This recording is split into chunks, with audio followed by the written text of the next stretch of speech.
మీరు ఒక్కొక్క 200 మందిని 100 మందిని మీరు మెంబర్షిప్ చేయగలిగారని మీరు ఎంత కదిలించి ఉండాలి, ఒక్కొక్కడిని ఎన్ని చెప్పు ఉండాలి. నేను అది గుర్తించాను మిమ్మల్ని.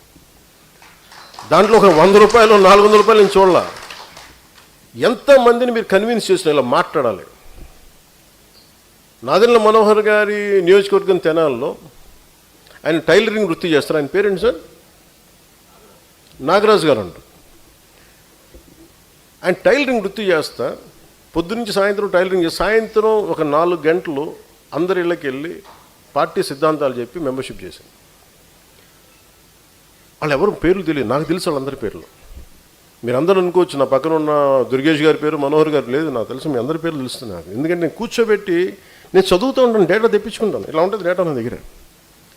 ఒక్కొక్కళ్ళది పేర్లు పెట్టి పిలిపించుకుంటాను. ఏం చేశారు నేను ఎందుకు ఈ మీటింగ్ పెట్టానంటే 2000 చేసిన వాళ్ళని పిలవాలి, 3000 చేసిన వాళ్ళు పిలవాలి, 10 చేసిన వాళ్ళు వదిలేయాలని నేను చెప్పాను. ప్రతి ఒక్కళ్ళని చేసిన కూడా నేను కలుస్తాను అందరినీ.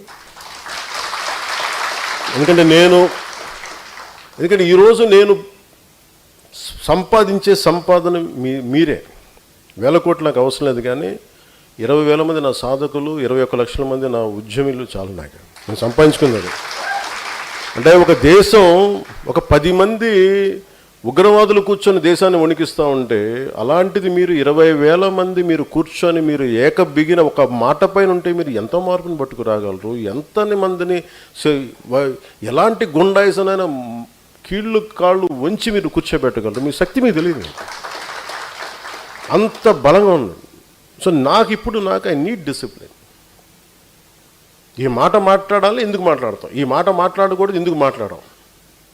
ఒక విశ్లేషకులు కూర్చోబెట్టి ఒక తప్పు మాట్లాడితే దాన్ని ఖండించాలి. ఎంతవరకు ఖండించాలి? తెగేదాకా లాక్కూడదు. ఒక మాట చెప్పాలి, కానీ దాంట్లో కొంత క్షమ ఉండాలి, కరెక్షన్ ఉండాలి. ఇవన్నీ నేను I want to train all of you that. నాకు తీసుకెళ్ళడానికి ఏమీ లేదు. నేను పోతే ఈ ఉంగరం కూడా నాతో పాటు రాదు.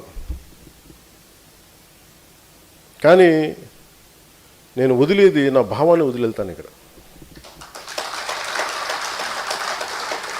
సో నేను కోరుకుంటుంది అలాంటిది. ఎందుకంటే ఏం చేస్తాను ఫైనల్గా నేను ఈ రోజున కూర్చోబెట్టి ఈ రోజున మాట్లాడుతున్నప్పుడు, గోదావరి నది శుద్ధి గురించి మాట్లాడుతున్నప్పుడు నేను మర్చిపోవచ్చు, వెళ్ళిపోవచ్చు. కానీ మీరు ఇంట్లో బిడ్డలు ఫోన్లు చేస్తాం తల్లులకి. ఆ బిడ్డలు భవిష్యత్తుకు మంచినీళ్ళు అందించాలి, ఒక కలుషితం లేని గాలి అందించాలి. వాళ్ళకి పొద్దున్న ఏదైనా వస్తే ఉద్యోగ అవకాశాలు కావాలి, ఉపాధి అవకాశాలు కావాలి. వీటి గురించి నా ఆలోచన. అందరూ అడుగుతారు ప్రధానమంత్రి గారు మీకు ఏం మాట్లాడతారు, ఎందుకు వస్తారు? నేను ఇవే మాట్లాడుతున్నాను ఆయనతోటి. నేను మాట్లాడేదల్లా దేశ భవిష్యత్తు గురించే మాట్లాడతాను. అంతేగాని వాళ్ళని అరెస్ట్ చేయండి సార్, మోదీ గారు వీన్ని మా ఆంధ్రప్రదేశ్లో ఒక మాజీ ముఖ్య ఆయన అరెస్ట్ చేయించండి సార్, అమిత్ షా గారు వాళ్ళని అరెస్ట్ చేయరా? నాకు ఎంత హాస్యాస్పదంగా ఉంటుందంటే, ఎంత సిలీగా ఉంటుందంటే, వీళ్ళు ఇంత దిగజారిపోయారేంట్రా బాబు అనుకుంటా. ఆ స్థాయి వ్యక్తుల దగ్గరికి వెళ్ళి ఒక ఖగార్ ఆపరేషన్ సమర్థవంతంగా నడిపిన ఒక అమిత్ షా గారి దగ్గరికి వెళ్ళి ఆర్టికల్ 370ని తీసుకెళ్ళి భారతదేశం సంపూర్ణ విలీనం చేసిన వ్యక్తి బెంగాల్లో కూర్చోబెట్టి మాట్లాడితే ఇది మీరు హిందువుల పార్టీ అంటే కూర్చోబెట్టి ముస్లిం సమాజం కూడా బలంగా ఓట్లేసి అంత నమ్మకం సాధించారు అక్కడ. అలాంటిది నిజంగా మనస్ఫూర్తిగా చెప్తున్నాను. అంతలో నేను సనాతన ధర్మం అంటే చాలామంది ఏమనుకుంటారంటే కూర్చోబెట్టి వీడు మూర్ఖమైన హిందూ ముస్లిం బతికినప్పుడు. అట్లా ఎందుకు అనుకుంటామా? మిమ్మల్ని మీరు ఎందుకు వచ్చారు? మీరు అర్థం చేసుకున్నందుకు మిగతా వాళ్ళు అర్థం చేసుకుంటే అసలు నన్ను ఆ మాట మాట్లాడతారా హసీనా గారు? నేను ఇలాంటి కూర్చోబెట్టి మాట్లాడే వ్యక్తులతో నేనంటే వెళ్ళి సార్ ఆయన అరెస్ట్ చేయండి సార్, ఇంత దిగజారుడుగా మాట్లాడతాను. దానికి కథనాలు మళ్ళీ విశ్లేషకులు ఇప్పుడు చెప్పండి, ఇప్పుడు మనం ఏం జరిగి ఉండొచ్చు అంటారు. అది యాక్చువల్గా ఏం జరిగిందంటే అండి, ఆ రోజున ఢిల్లీలో మీకు గుర్తే ఉన్నట్టు పవన్ కళ్యాణ్ ఆ రోజున అక్కడి నుంచి హైదరాబాద్ వెళ్ళారు ఫ్లైట్లో. వారిని కలవటం జరిగింది.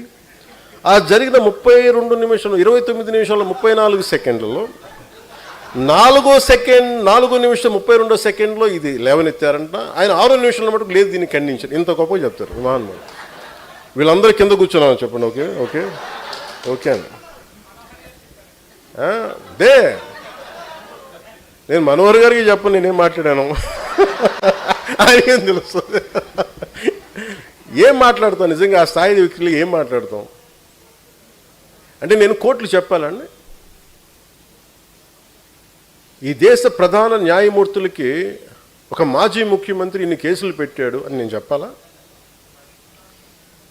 ఆంధ్రప్రదేశ్ హైకోర్టు న్యాయమూర్తులకి నేను చెప్పాలా? వాళ్ళకి తెలియదా? సిబిఐ కోర్టులకి నేను చెప్పాలా? వాళ్ళకి తెలియదా? ఎవరు దోషులో ఏం చేస్తున్నారో తెలియదా? ఆగమ్మ విను.